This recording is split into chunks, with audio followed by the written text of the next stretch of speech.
aqui à noite. Que bênção. Olha só, Malu, Lorena, Isaac. Caramba, ninguém que veio de manhã. Todos diferentes. Isso é bom. Isso é muito bom. Muito bom. Então vamos orar? Agradecer ao Senhor. Tem mais criança de 7 anos? Então vamos orar. Alguém aqui quer orar? Você ora, Lorena? Então tá. Então a Lorena vai orar. Senhor Deus, muito obrigada por esse dia. Abençoe eu, minha mãe, meu pai, todo mundo que está hoje nessa igreja. Senhor, abençoe todo mundo. Muito obrigada por esse dia. Muito obrigada por hoje. Por favor, Senhor, faça que nada de mal aconteça com ninguém. Por favor, em nome de Jesus, amém. Amém. Uma salva de palmas para as nossas crianças. Amém. Amém. Coisa linda, Pode coisa ir, linda. gente, pode ir.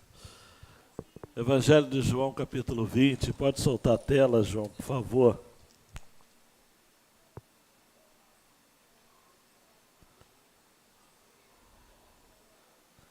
Isto.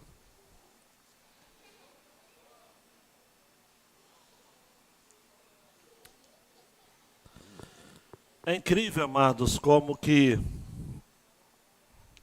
quando a gente conhece a história do Evangelho de Jesus, e a gente sabe que é uma história que teve um princípio, um meio, mas não teve um fim, não é? Porque a história do Evangelho ela é eterna, ela diz respeito a mim e a sua vida, e aquilo que Jesus fez por nós. O que nos encanta é de que, embora Jesus tenha vivido uma vida inteira aguardando esse momento final, ou esse clímax da sua ressurreição,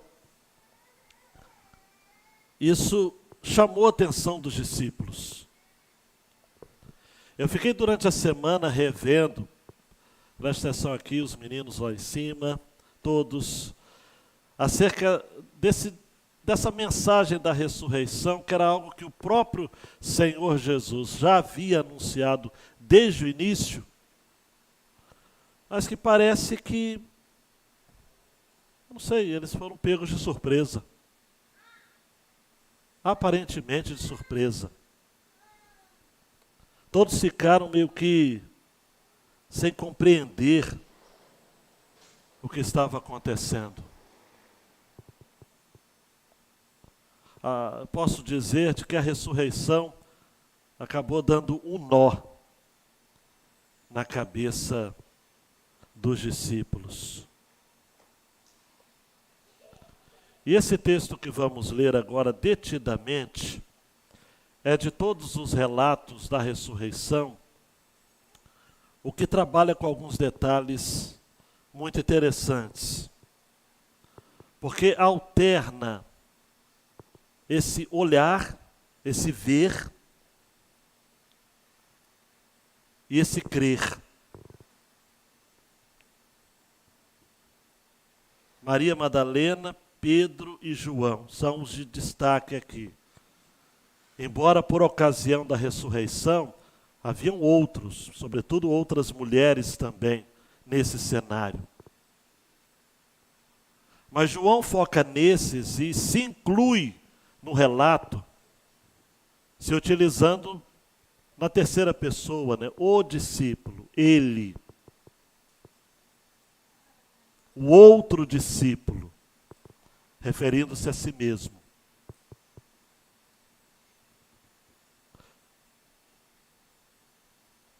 E nesse relato, amados, nós encontramos a ressurreição de Jesus ocorrendo, e esse é o meu ponto aqui, em um contexto comunitário.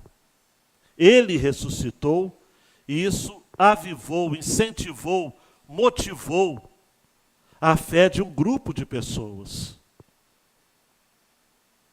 Que mais tarde vai sair dali, nós podemos depois, durante a semana, desafio você a ler o relato, prosseguindo, capítulo 20, a partir do versículo 19, quando o Cristo ressuscitado aparece a um grupo de discípulos.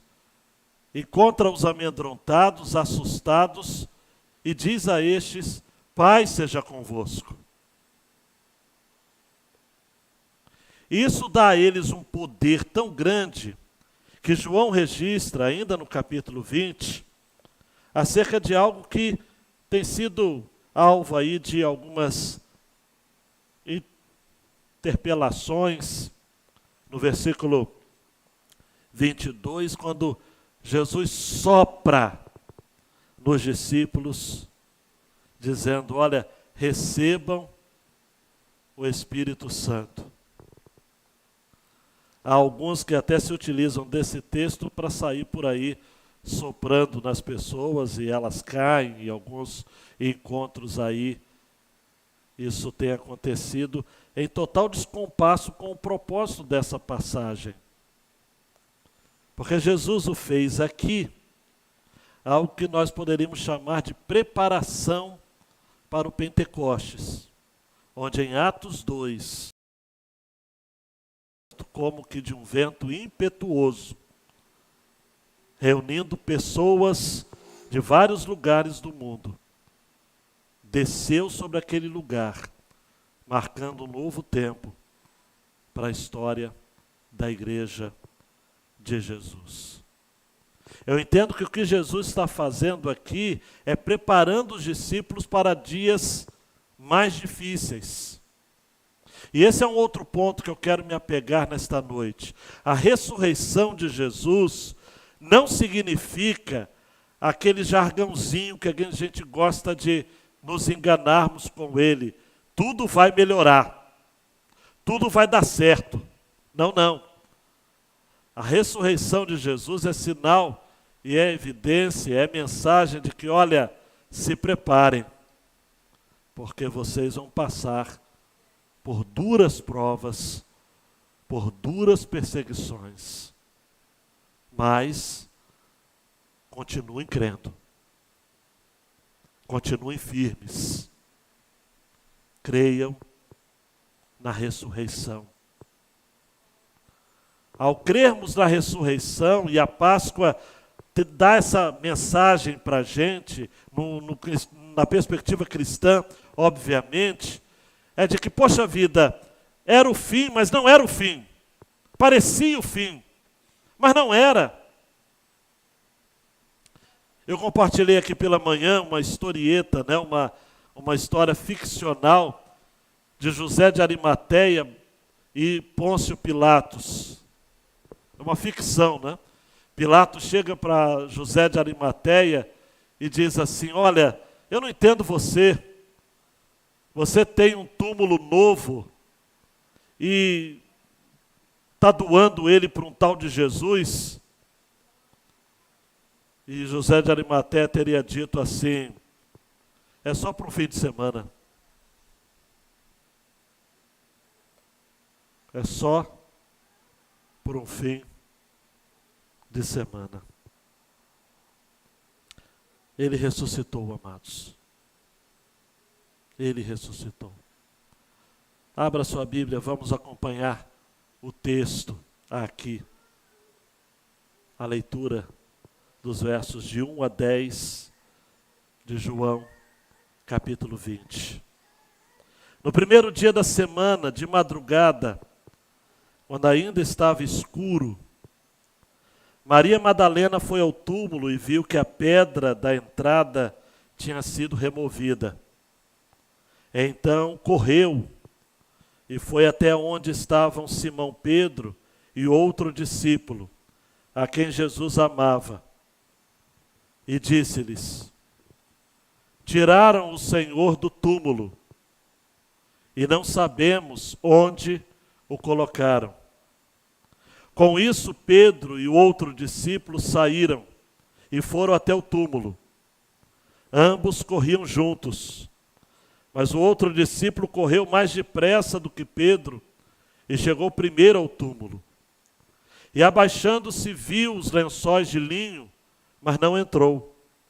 Simão Pedro, seguindo-os, chegou e entrou no túmulo. Ele também viu os lençóis e o lenço que tinha estado sobre a cabeça de Jesus e que não estava com os lençóis, mas enrolado num lugar à parte. Então outro discípulo que havia chegado primeiro ao túmulo também entrou.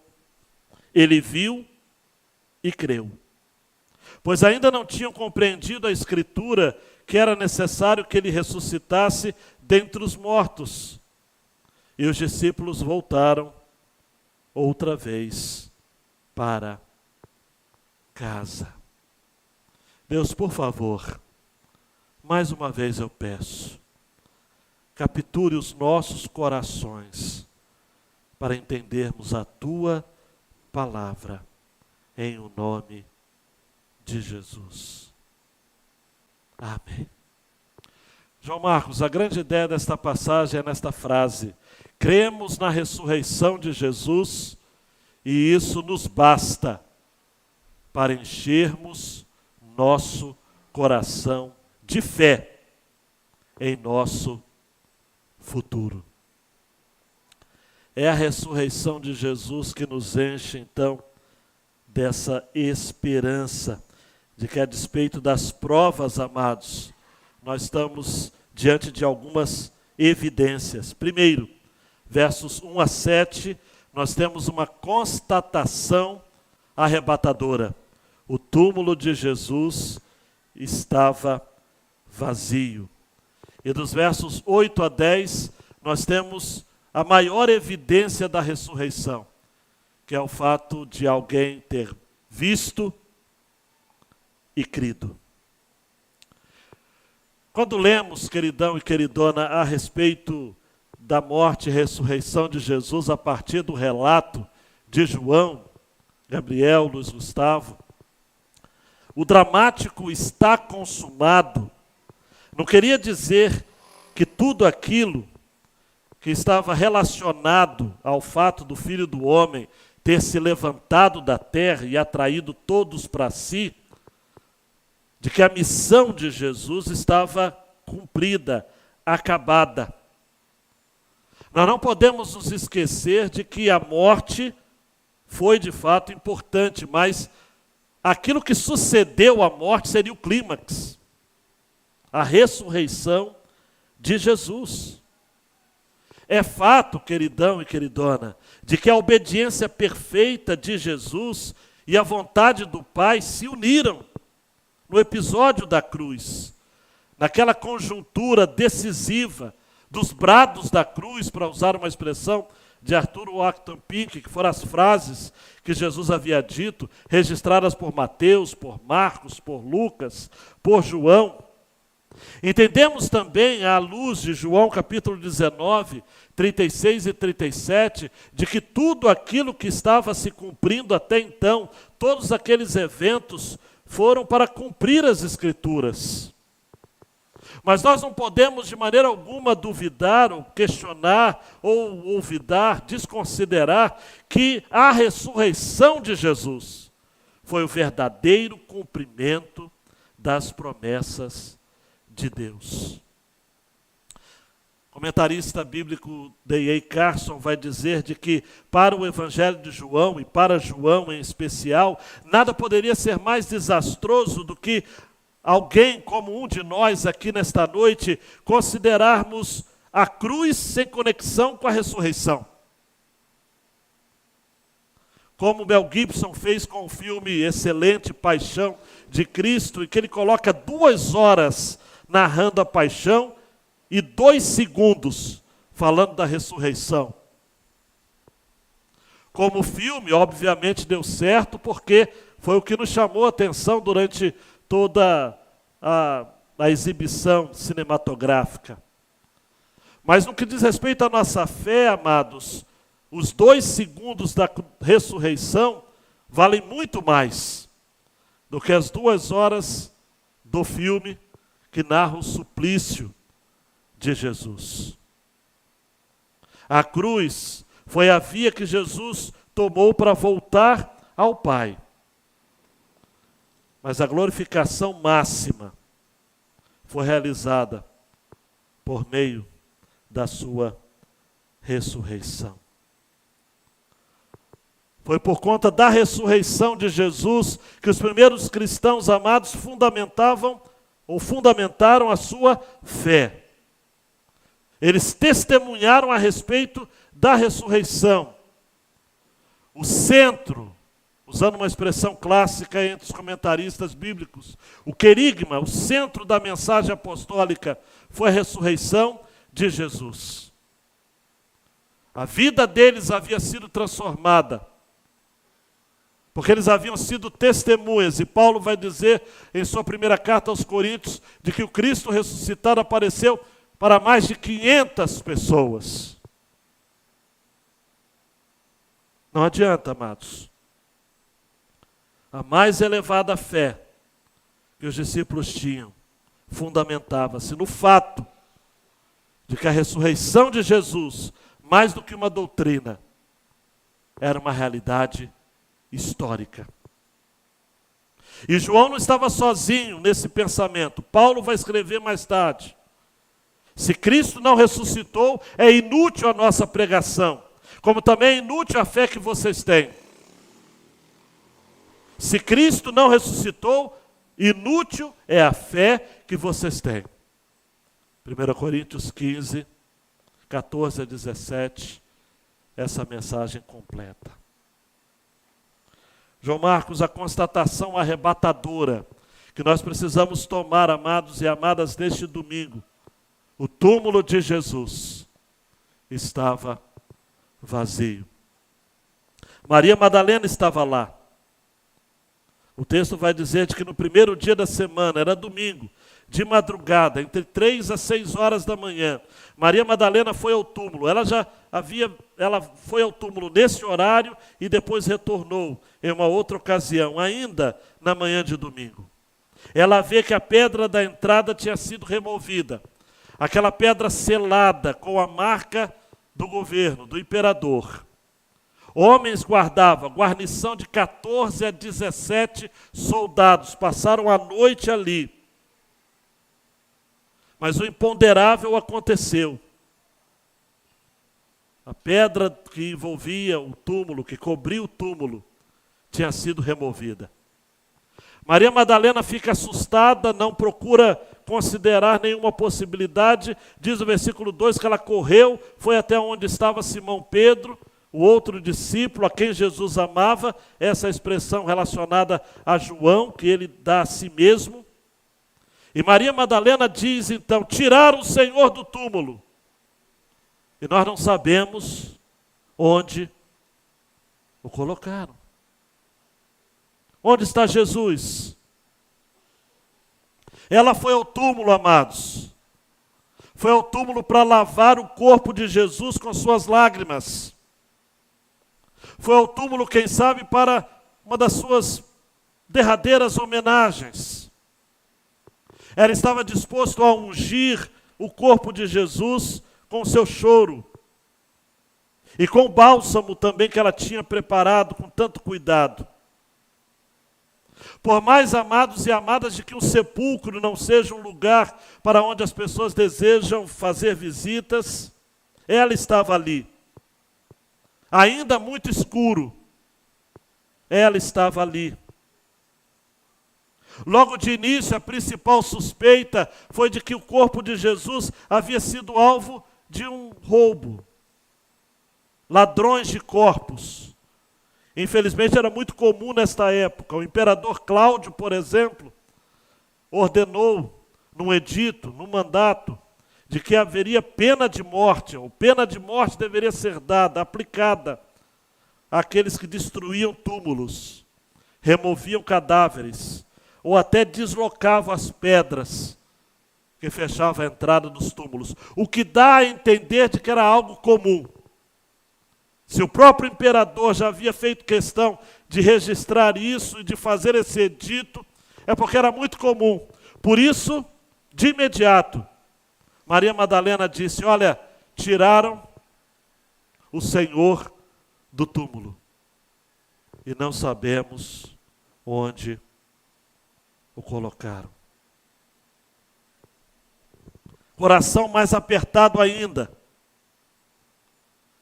Eu gosto de pensar de Maria Madalena como sendo alguém que cria até as últimas consequências. Por isso que ela usou a expressão, tiraram o Senhor do túmulo.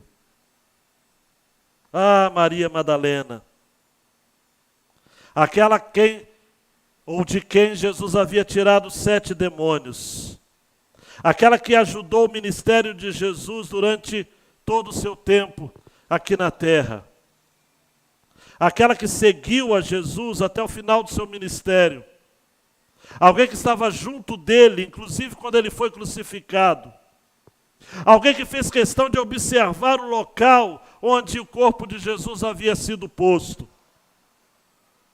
aquela que junto com outras mulheres vai no domingo, naquela manhã, para embalsamar o corpo de Jesus.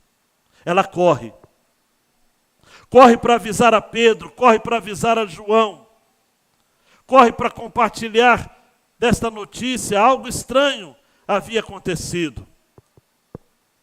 Prosseguindo o texto, no versículo 3, vai dizer de que Pedro e o outro discípulo, referindo-se a João, a si mesmo, saíram, foram até o túmulo. Ambos corriam juntos, mas o outro discípulo, João, como era mais novo do que Pedro, correu mais depressa do que Pedro. Chegou primeiro ao túmulo. Ele então entra de imediato, no versículo 5, abaixando-se, vê os lençóis de linho, mas não entrou. Simão Pedro, o destemido Pedro, chegou e já entrou no túmulo. Diz o versículo 6, ele viu os lençóis e o lenço que tinha estado sobre a cabeça de Jesus e que não estava com os lençóis, mas enrolado num lugar à parte. Querido, querida, que coisa impressionante. João ficou estatelado à porta do túmulo. Um olhar contemplativo. Ele viu. A entrada de João foi impedido, amados, por aquele sentimento que eu e você temos também às vezes. Temor, receio. Um comentarista vai dizer que ele teve um temor reverente. Não importa. Ele não ousou chegar. Pedro, mais corajoso, não se contentou. Manteve um olhar mais comprometido. Pedro o alcançou. Entrou no túmulo sem hesitação. Nós, amados, em determinados momentos somos como João. Somos mais contemplativos, somos mais resistentes, somos mais tendentes ao medo, ao temor paralisante. Outras vezes somos como Pedro, corajosos, impetuosos, comprometidos, impulsivos. Esse texto narra, amados, momentos da nossa própria história, a respeito, inclusive, daquilo que estamos vivendo nesses dias. O fato do Jesus ressuscitado ser o Jesus o Cristo da nossa fé, o Jesus da história, o nosso Salvador, o nosso Senhor, não nos faz, amados e amadas, vez por outra, hesitarmos, como João, ou sermos impulsivos, como Pedro. O que importa é que diante da nossa reação natural, há um fato incontestável. O corpo de Jesus não estava lá. E olhe para mim, por favor, preste muita atenção nesse ponto. Lázaro, em João 11, Jesus ressuscita, manda que Lázaro saísse do túmulo e pede que as pessoas tirassem as suas faixas. Mas algo incompreensível acontece ali, amados, aos olhos humanos. A mortalha, o lenço de linho, uma roupa caríssima, um sudário, um manto que na cruz não foi alvo de qualquer tipo de jogo ou de sorte, porque foi presenteado ali ao descer Jesus, ao descerem Jesus da cruz. Quem sabe pessoas se uniram para doar aquela mortalha. O sepulcro era novo. O texto vai dizer, amados, antes, no capítulo 19, que José de Arimateia retira o túmulo, o corpo de Jesus, pede a Pilatos permissão. Versículo 39 vai dizer que Nicodemos, aquele Nicodemos, no capítulo 3, ou do capítulo 3, leva 35 quilos de mirra e de aloés. Jesus, o corpo de Jesus é perfumado. Versículo 40 do capítulo 19 de João, diz que o corpo de Jesus foi envolvido em lençóis com óleos aromáticos. No versículo 41 fala que o túmulo onde Jesus estava era um jardim. E eu não posso me segurar, amados, Adão esteve no jardim. Agora é o novo Adão que está em outro jardim. Só que Adão fracassou no seu jardim. Ele pecou. E nós até hoje estamos debaixo desse pecado de Adão. Ele foi expulso do jardim. Mas Jesus, o novo Adão, sepultado num jardim, triunfou sobre a morte no jardim. E não foi expulso. Ele saiu de livre e espontânea vontade pela porta da frente. Soberano, cabeça erguida, o jardim da ressurreição.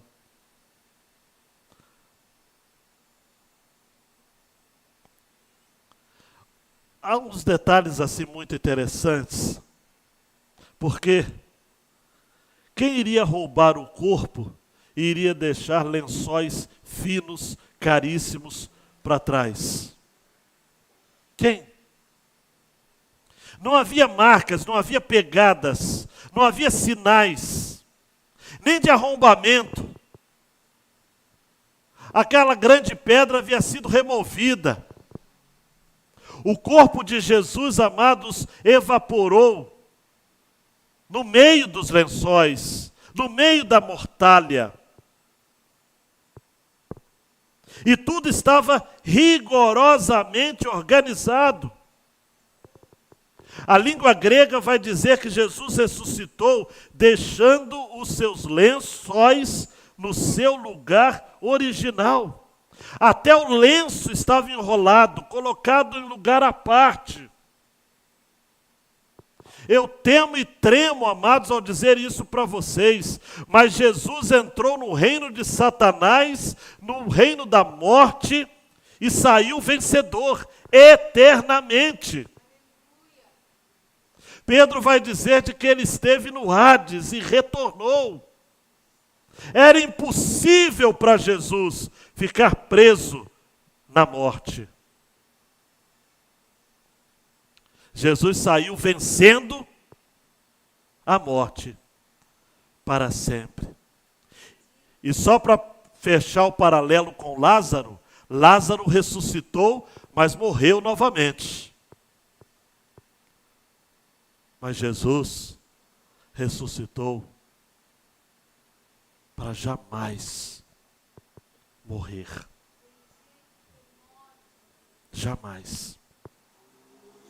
Jamais morrer. Um clique, João. A maior evidência da ressurreição foi que ambos viram, mas um viu e creu. Olhe para mim, nós sabemos, queridão e queridona, de que os dois creram. Mais cedo ou mais tarde, é difícil historicizar a conversão de alguém, Quando que Pedro de fato se converteu? Quando que João de fato se converteu? Mas o texto no versículo 8 dá uma dica para a gente. Então outro discípulo que havia chegado primeiro ao túmulo, João, também entrou. Ele viu e creu. Queridão, queridona, isso é evidência da ressurreição, do milagre da ressurreição. O fato de alguém ver e crer. Quantas realidades espirituais você tem visto, mas não tem crido? Quantos de vocês aqui têm ouvido falar da ressurreição, mas não creem? Não creem. Basta fazermos uma análise, amados, daqueles que se afastaram do Senhor Jesus e da igreja de Jesus, nesse contexto de pandemia, viram, mas não creram. Esse viu e creu. Iago, mais tarde Jesus vai dizer a Tomé que bem-aventurados são os que não viram e creram. Esses são os melhores ainda. Há quem vê e não crê. Há quem vê e crê. E há aqueles que não veem, mas creem. Esses são bem-aventurados. João me encanta, amados. João, ele é tímido. De início ele não entra no túmulo. Ele precisa ser encorajado por Pedro. Mas quando ele olha, vê, ele crê. Ele vê que só havia as roupas fúnebres de linho, lenço, que estava ao redor da cabeça de Jesus, estava num canto. Ele tem uma repentina intuição. Ele percebe que a única explicação plausível para isso que estava diante dos seus olhos era de que Jesus, aquele que fora crucificado, o Jesus que recentemente, quem conhece a narrativa de João, sabe que ao pé da cruz, esse João recebeu de Jesus o encargo de cuidar de sua mãe.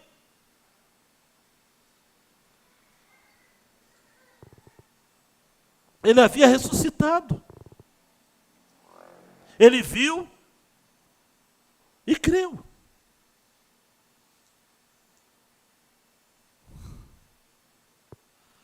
Sabe, encanta a gente saber que muitas pessoas chegaram à fé em Jesus como Senhor ressuscitado, mas não puderam encontrar o seu cadáver, porque encontraram Cristo vivo. Mais de 500 testemunhas. Mas João, amados, não precisou ver o Cristo ressuscitado para crer. Ele viu e creu pelo túmulo vazio.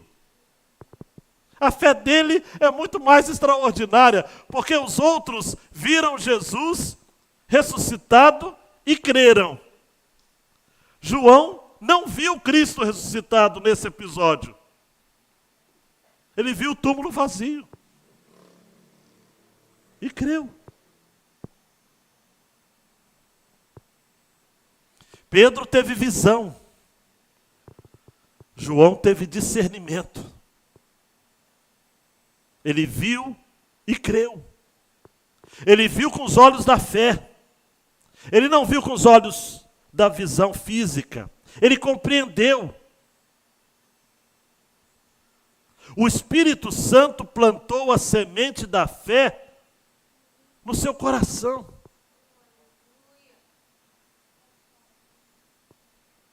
E através desse testemunho, eu e você somos desafiados a crermos também. Crermos no Evangelho. 1 Coríntios 15, a partir do versículo 3. Antes de tudo, entreguei a vocês o que também recebi, que Cristo morreu pelos nossos pecados, segundo as Escrituras, que foi sepultado e ressuscitou ao terceiro dia, segundo as Escrituras, e apareceu a Cefas e depois aos 12. Cefas é Pedro. Depois foi visto por mais de 500 irmãos de uma só vez, dos quais a maioria ainda vive, porém alguns já dormem. Depois foi visto por Tiago e mais tarde por todos os apóstolos. E aí, referindo-se a si mesmo, Paulo diz: por último, depois de todos, foi visto também por mim, como nascido fora do tempo. Eu me encanto, queridão e queridona, em saber de que os verdadeiros crentes, os crentes tipo João, não precisam de sinais miraculosos. Não precisam ver pessoas voando.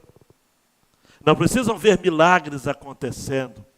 Os verdadeiros crentes são aqueles que veem e creem porque têm a sua mente e o coração vivificados pelo poder do Espírito Santo. Porque pensa comigo, bastou para João uma pequena, mas sólida evidência. O túmulo vazio, os lençóis de linho ali, e aquilo que estava na cabeça de Jesus, um lenço, num canto. Ele creu. E diz o versículo seguinte, pois ainda não tinham compreendido a Escritura, que era necessário que ele ressuscitasse dentre os mortos. Chega um determinado momento, queridão e queridona, na vida da gente, em que aquilo que a gente ouve da palavra de Deus começa a fazer sentido. E foi assim com João. Textos, passagens, episódios, passagens diversas, passou a fazer sentido. João viu e creu. Depois Jesus aparece a Pedro, a Maria Madalena, prosseguindo o texto. Depois você vai ver, naquele jardim. Maria Madalena confunde Jesus até com o jardineiro. Mas Jesus está ali. Depois ele aparece aos discípulos, menos para Tomé, que não estava naquela reunião. Mas depois de uma semana, Jesus volta a estar com os discípulos e Tomé estava lá. E a partir então, amados, do capítulo seguinte, 21, onde João termina o seu evangelho, os discípulos não mais temem a morte. Porque quem crê na ressurreição de Jesus não teme mais a morte. Não teme mais a morte. Nós não alimentamos mais a morte. Nós já derrotamos a morte. Não há medo, amados, que os cristãos podem sentir em relação a um cadáver. Ou por estarmos sozinhos entre os sepulcros deste mundo. As tragédias deste mundo nos impactam, nos deixam tristes, mas não nos deixam prostrados. Não. Nós cremos na ressurreição. Essa é a convicção, amados, que os cristãos têm. De que a vida venceu a morte. Por isso que no versículo 10 vai dizer, amados, de que os discípulos voltaram para casa. Por que eles voltaram para casa? Amados, porque eles tinham que prosseguir a vida. Cumpriram aquilo que está em João 16:32. Eis que vem a hora e já chegou em que vocês serão dispersos, cada um para a sua casa, e vocês me deixarão sozinho. Mas eu não estou sozinho, porque o Pai está comigo. Queridão, queridona, você pode voltar para casa. Você pode dar prosseguimento à sua vida. Porque o próprio Jesus não está sozinho mais, o Pai está com ele. A vida passa a fazer todo sentido. E tudo aquilo que a gente está vivendo faz todo sentido, porque Jesus ressuscitou.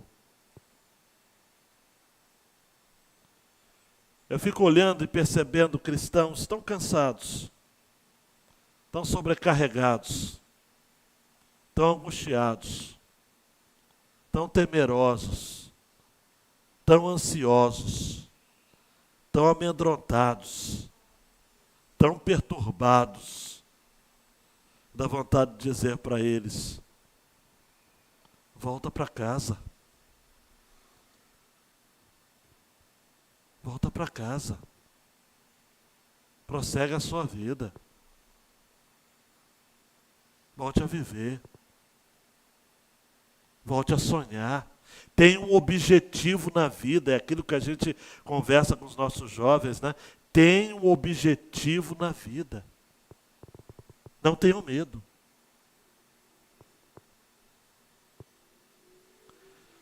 Caminhando para o final, são duas aplicações que eu quero bombardear o seu coração e eu peço a sua atenção. Primeiro, João, a ressurreição de Jesus sacraliza o domingo. Isso mesmo, domingo é um dia santo para os cristãos. Nele devemos nos ocupar com a nossa comunhão com o Senhor e com a sua igreja. Temos que nos esforçar, sim, de estar nos cultos EBD, no culto da noite, durante a tarde, nos envolvermos em orações, em leituras da palavra, em momentos com a família. O domingo é um dia sagrado, sim, Senhor. Foi no primeiro dia da semana que tudo isso aconteceu. O sábado judaico foi substituído pelo domingo, o dia do Senhor. O sábado foi o fim da criação em Gênesis. O domingo é o fim da redenção, da obra da redenção. Deus designou um dia em cada 7 para ser o sábado, desde o princípio do mundo até a ressurreição de Jesus. Mas o domingo continua até o fim do mundo. Porque Cristo consumou a sua obra num dia de domingo. Ele ressuscitou num dia de domingo. Ele apareceu aos seus discípulos num dia de domingo. O Espírito Santo foi derramado em Atos capítulo 2, num dia de domingo. Foi num dia de domingo que a igreja se reuniu para celebrar a ceia do Senhor. No primeiro século, continuando até nos nossos dias. Foi num domingo, num dia do Senhor, que João teve a visão na ilha de Pátimos, que o fez escrever o livro de Apocalipse. Não despreze o domingo. No dia do domingo, amados, não é dia de diversões carnais. Não é dia de nos atermos aos programas da televisão, aos esportes, à ociosidade ou à indolência espiritual. Domingo é dia para nos voltarmos para o Senhor, lembrarmos do dia do Senhor e observarmos de modo fiel e zeloso esse dia sagrado. É domingo. É domingo. A outra aplicação, João. O túmulo vazio coroa a nossa redenção. O que foi conquistado na cruz encontra o seu clímax na ressurreição. Apocalipse vai dizer no capítulo 1 que o Cristo ressuscitado anda no meio da sua igreja. Suas vestes talares e cingido à altura do peito com cinto de ouro. A cabeça e os cabelos dele são brancos como a alva lã, como a neve. Os seus olhos são como chama de fogo. Os seus pés são semelhantes ao bronze polido, como que refinado numa fornalha. Sua voz é como a voz, o som de muitas águas. Na sua mão ele tem 7 estrelas. Da sua boca sai uma espada afiada de 2 gumes, e o seu rosto brilha como o sol. É ele que diz, Apocalipse 1, verso 17. Ao vê-lo, João diz, o mesmo autor do Evangelho que é o autor do Apocalipse. Ao vê-lo, caí aos seus pés como morto. Porém, ele pôs sobre mim a mão direita, dizendo: não tenha medo. Eu sou o primeiro e o último, e aquele que vive.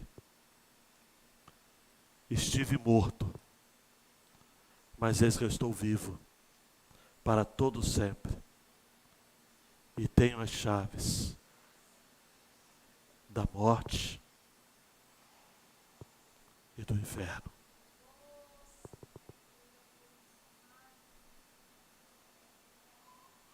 Eu estou vivo. Jesus está dizendo a nós: eu estou vivo. Eu não sei se você conhece, mas eu quero terminar, e nós vamos cantar depois, compartilhando a história de um dos hinos que estamos acostumados a cantar aqui. O nosso cenário para o culto cristão é o hino de número 137.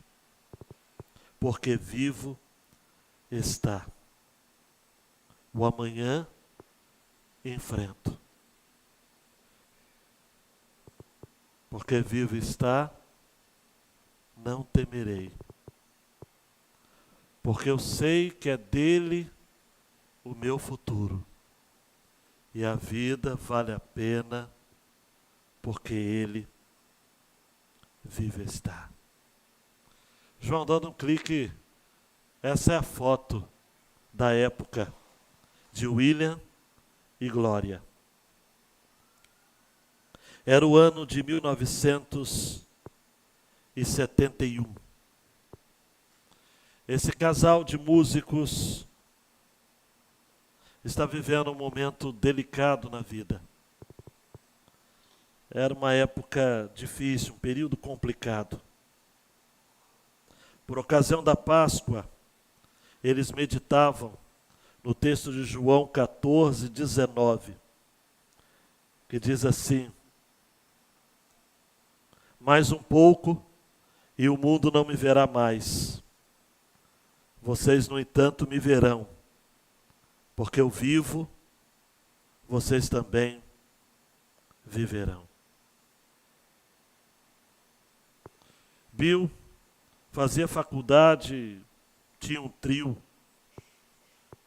de cantores, e depois de algum tempo ele conheceu a Glória, em 1962, se casou, e ela passou a pertencer também a esse trio.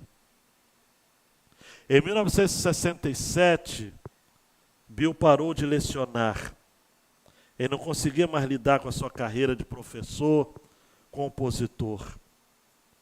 E ele se dedicou, então, exclusivamente a compor canções para a igreja.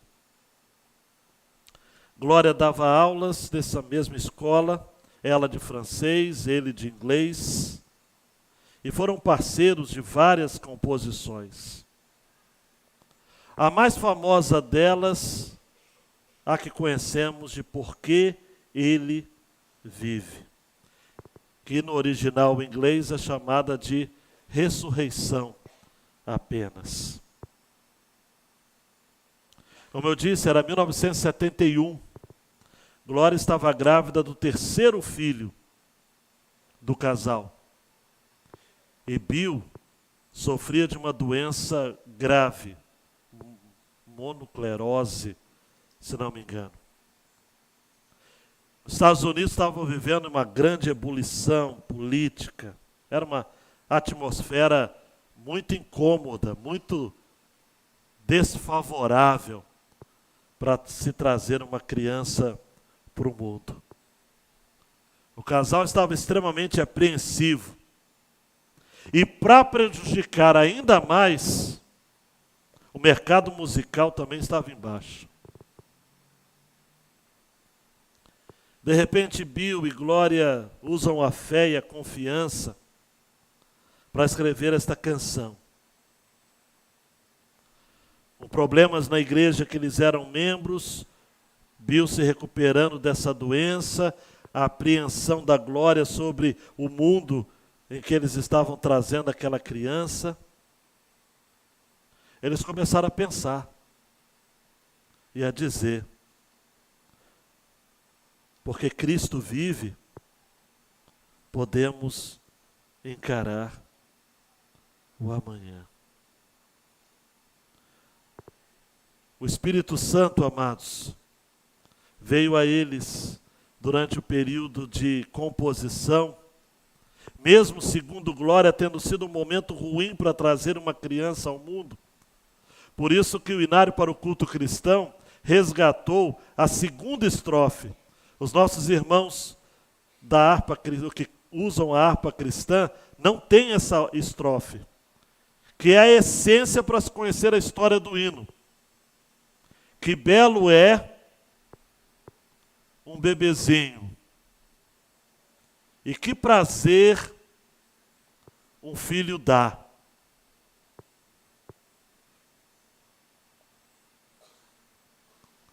Esse era o contexto. Uma mãe, um pai temeroso de ter um filho naquelas condições.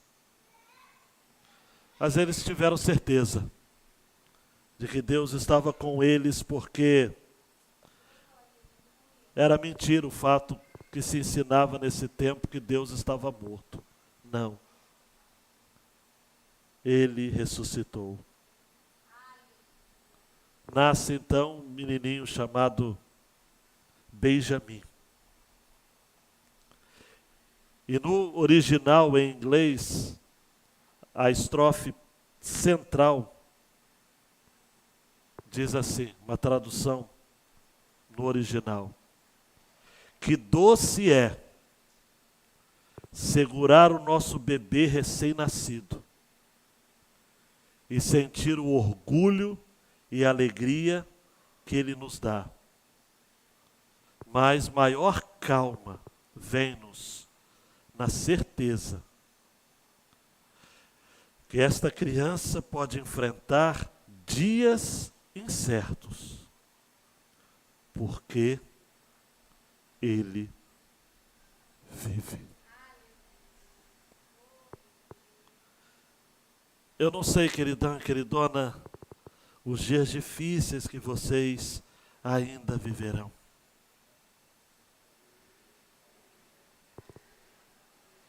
Nós choramos muito com a Suelen, que o Senhor disse, junto com o Helder, não é o tempo ainda. Estamos orando com o Erivelto e a Renali, para que o Senhor lhes ajude a que esta criança seja bem aninhada, protegida. Outros irmãos e irmãs têm dificuldades em outras áreas. Enfermidades, diagnósticos, ansiedades quanto ao futuro. Uma universidade que nunca chega. Um trabalho que nunca chega. Um sonho de vida. Um projeto que parece tão distante. Mas será que podemos cantar, amados, de que porque vivo está, o amanhã enfrento? Pais que estão lidando com crianças com laudos,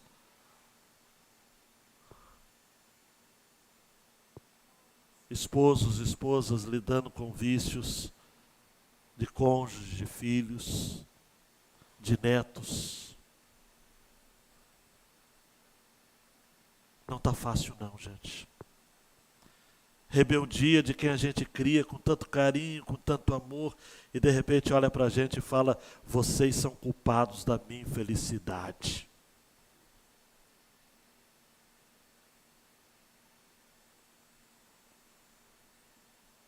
É de lascar, gente. Se a gente olhar para o Brasil, contexto político, é aí que a alma da gente dói.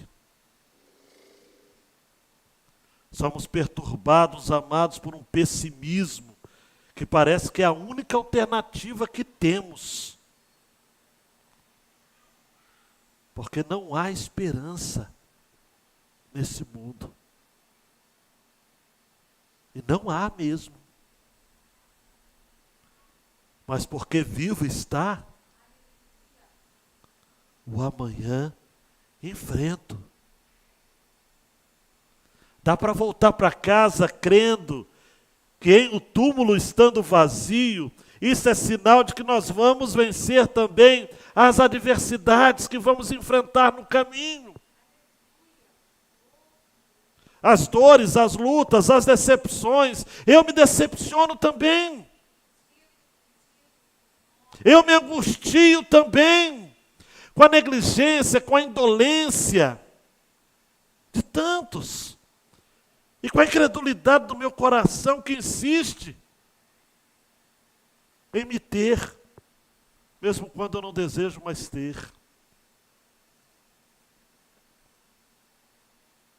Mas você veio aqui, não veio? Então tem que sair daqui crendo. Crendo que, porque eu bem sei que o meu futuro está nas mãos do meu Senhor, que vivo está. Vamos ficar de pé, igreja. Chamar os músicos para virem aqui, por favor.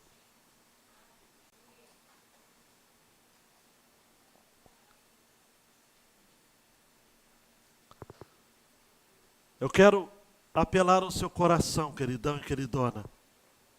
Chamar você à responsabilidade.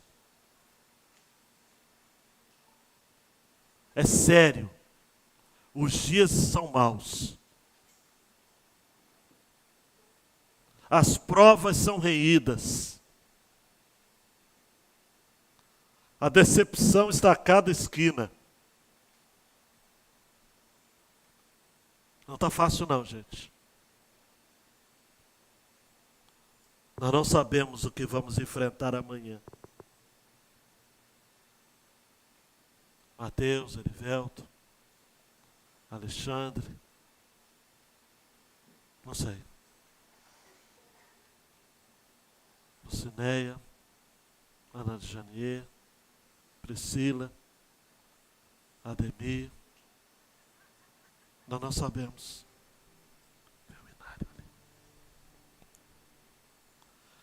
Essa semana, o filho do pastor Marcos, que a igreja tem orado, presidente da nossa ordem de pastores, pastor lá em São João, postou um vídeo. Pastor Marcos perdeu o filho nessa pandemia e agora está no CTI. Não há nada mais a ser feito.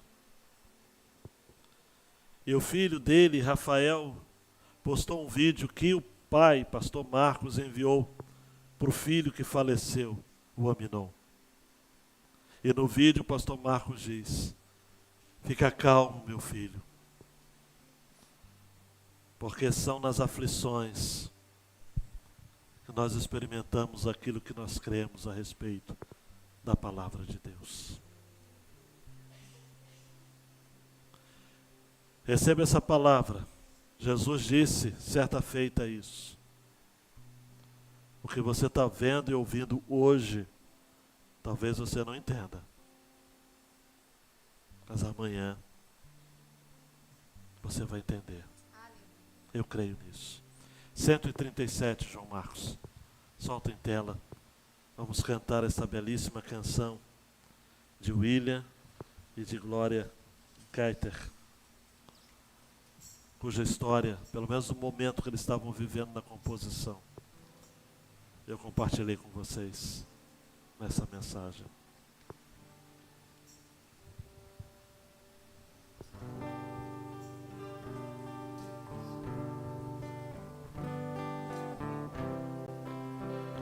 Se apegue nessa fé. Na fé da ressurreição.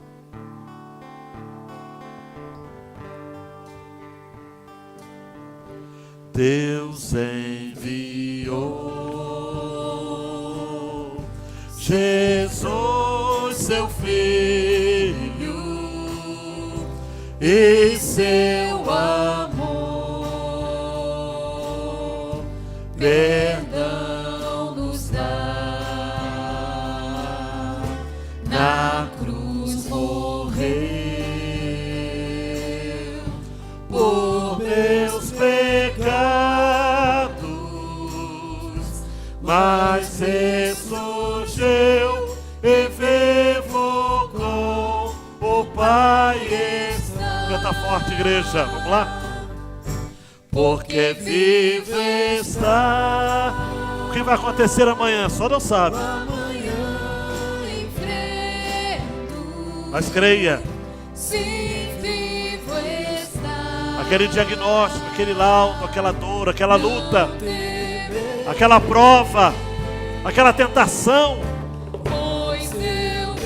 aquela tragédia, aquele medo, aquele trauma, aquela ansiedade, aquela dor,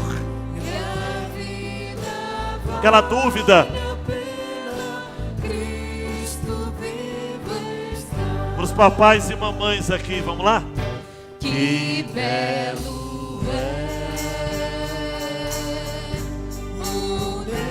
Será que esse é um tempo? Será que é para agora? O que será do meu filho? É confiar e crer. Maior prazer é ter certeza. Aleluia.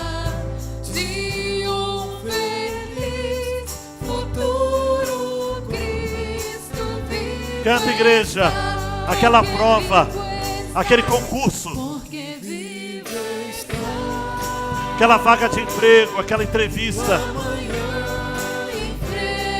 aquela consulta que você tem para esses dias, aquela cirurgia, sabe?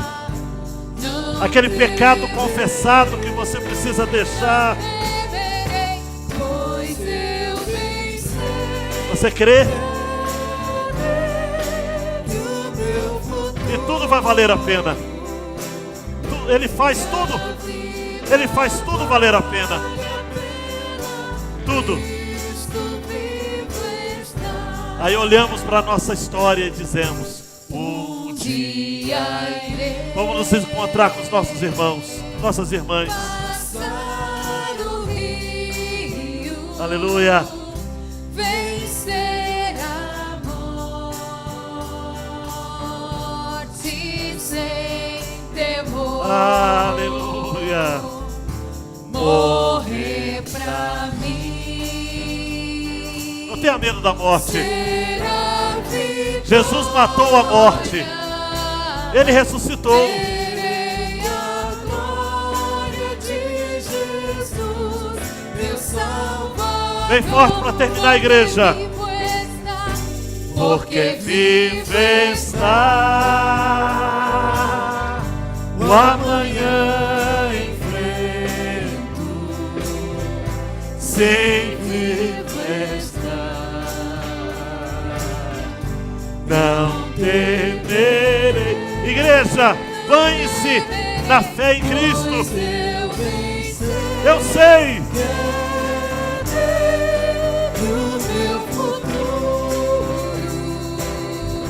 E a vida vale a pena, Cristo vivo está.